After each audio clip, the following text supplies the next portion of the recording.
Xin chào cả nhà, mình là Xuân Trang, nuôi dê tại Nhân Châu, Yên Lạc, Phú Thọ. Hôm nay con dê vàng này nhà mình nó đẻ cả nhà nhé. Đây nó đẻ 2 con đây rồi này. Còn không biết có đẻ nữa không. Lứa trước thì nó đẻ 3 con cả nhà. Mình cho ăn xong thì mình đi chở được 3 xe phân. Bây giờ về đến đây thì thấy nó đẻ đây rồi. Xem cái này đực à, đực một đực một cái cả nhà. Con vàng là cái nhé.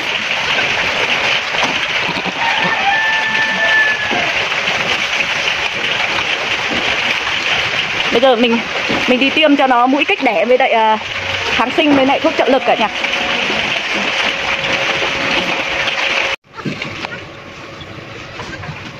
Cả nhà ơi, con dê này nhà mình nó đẻ được 2 con thôi nhá.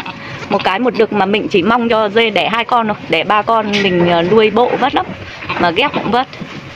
Nó cứ đẻ 2 con là đẹp. 2 con. Thì bây giờ mình xịt E. coli này cho dê con nhá. Xong mình buộc con mẹ nó lại, xong bắt bú cho dê con nó bú.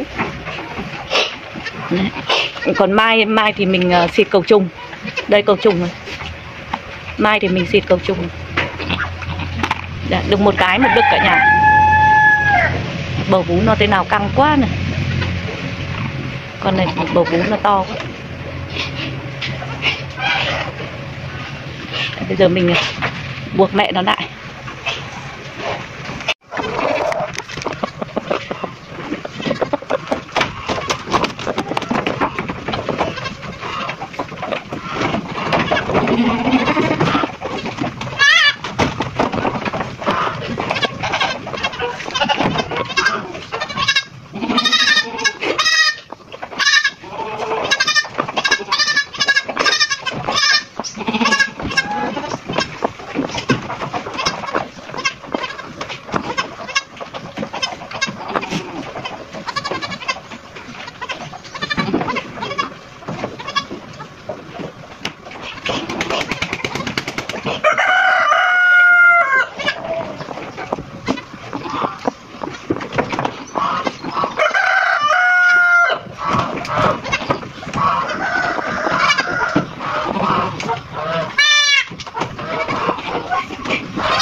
Đây mình vừa cho hai con này bú rồi kìa.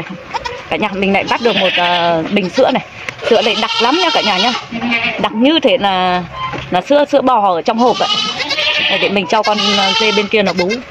Lúc nãy nó hai cái bầu này nó to quá, đây, nó to quá. Bây giờ mình xịt cho nó. Đây nó có cái nốt này, mình xịt này.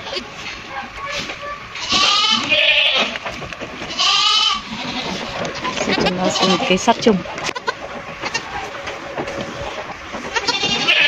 Đây, lúc nãy mình lấy cái giấy lau này, giấy cái khăn ướt này mình lau vú sạch đi, xong mình cho nó bú. Thế nó bú được rồi đấy. Xin chào cả nhà nhé, mình xin kết thúc video tại đây.